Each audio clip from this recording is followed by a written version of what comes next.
Si je me promène avec vous dans la cafétéria, je vais avoir quoi comme offre? C'est 3 à 4 menus par semaine qui vont être Aliments Québec. 75 de nos soupes et potages sont Aliments Québec. Puis on a une grande offre de produits en collation, de prêt-à-manger qui sont produits ici au Québec. On parle de galettes. On a également une grande variété de boissons qui est faite au Québec. Connaissez-vous la SNAQ ou la SNAAQ? Mais on va les installer pour parler de cette belle stratégie. Ben oui. Le ministre André Lamontagne est venu à nos bureaux pour vanter ce programme qui s'adresse aux écoles, cégeps, universités, CHSLD et hôpitaux du Québec. C'est notre stratégie nationale d'achat des aliments du Québec par les institutions. C'est quelque chose qu'on a lancé à l'automne 2020. Cette année, on a atteint 65 la quantification de nos achats alimentaires québécois. C'est un bond de 20 depuis 2017 pour l'hôpital Sainte-Justine qui a maintenant joint la SNAQ. Avant, j'étais seule, ou on était quelques-uns au Québec à avoir des exigences, tandis que là, on est un groupe. Alors, pour nous, la force de frappe, elle est plus grande aussi. On a ciblé 1520 institutions du domaine de l'enseignement supérieur, de l'éducation puis de la santé. Pour le moment où on se parle, on a 89 de ces institutions-là qui sont engagées avec des cibles dans une démarche pour faire augmenter leurs achats de produits québécois.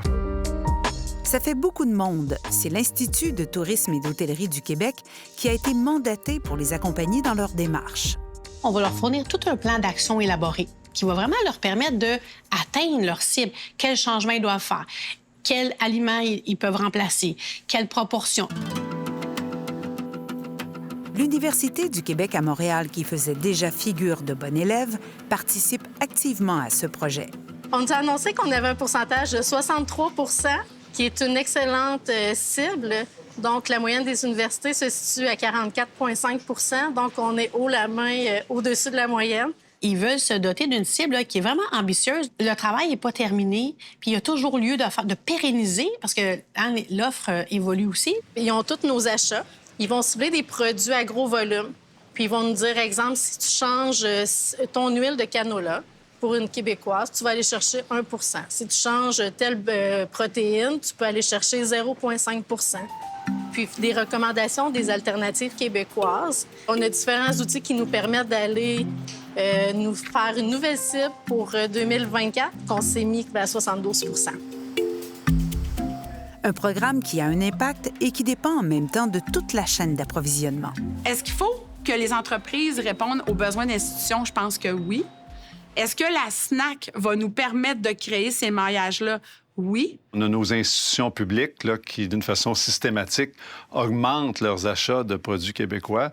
Bien, je veux dire, ça se ressent à la ferme, ça se ressent chez nos transformateurs, chez nos pêcheurs, puis ultimement, bien, toutes nos communautés, nos villages et tout ça. Mais pour y parvenir, il faudra aussi que l'industrie québécoise de la transformation devienne beaucoup plus performante. Au Québec, on est un gros producteur de produits laitiers. Et ce qu'on voit comme résultat dans nos diagnostics, c'est que les institutions s'approvisionnent beaucoup en produits de provenance hors Québec, en certains produits laitiers. Des fromages portionnés, ça vient beaucoup d'ailleurs. Par exemple, mais bon, quand je vous dis, il faut adapter l'offre, hein? Mais là, les messages sont lancés. Mais le petit Québec, là, il vient pas du Québec. Moi, j'ai eu un choc en 2017. J'étais sûre que mon petit Québec venait du Québec. J'ai été un petit peu estomaquée. 65 est-ce qu'on peut encore augmenter? On achète des poitrines de poulet qui sont pré-cuites. Et là, ce qu'on a réalisé, c'est qu'ils venaient pas d'ici, puis on en achète beaucoup. On en achète pour nos patients. On en achète pour notre foire alimentaire. Fait que là, on est à chercher un produit qui répondrait avec des critères spécifiques. Le poisson, c'est difficile pour le consommateur à l'épicerie de s'en procurer du Québec à l'année. Pour des institutions, comment vous pouvez arriver à proposer ces produits-là? Le poisson, au Québec, c'est pas un secret, on produit beaucoup de poissons. On en importe tout autant. Alors, oui, il y a des enjeux sur l'approvisionnement.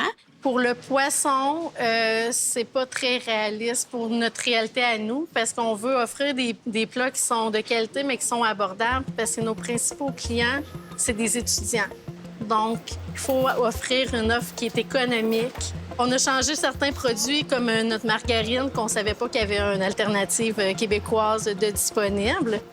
Donc, on a débuté des livraisons hebdomadaires pour certains fruits, comme les pommes puis des légumes racines. L'enjeu du prix est au centre de cette stratégie. Ça peut coûter un petit peu plus cher au niveau des protéines, comme le bœuf, mais en général, si on balance le tout dans notre assiette, on est capable de conserver un budget alimentaire semblable. On respecte le budget, l'enveloppe budgétaire est respectée, on ne touche rien. C'est qu'on va faire des substitutions. On sait que la protéine végétale est moins dispendieuse que la protéine animale. En remplaçant une proportion de protéines par de la protéine végétale, bien, on a une économie.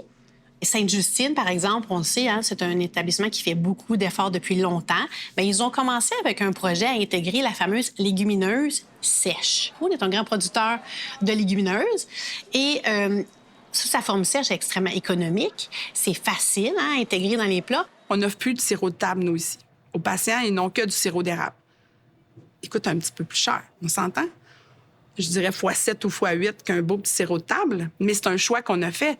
Mais on a fait des économies ailleurs qui nous ont permis d'offrir ce produit-là. Et je pense que la journée où l'alimentation va être aussi importante que l'insuline pour le diabétique, ça va peut-être aider les organisations à avoir les sous nécessaires pour bien nourrir leurs patients.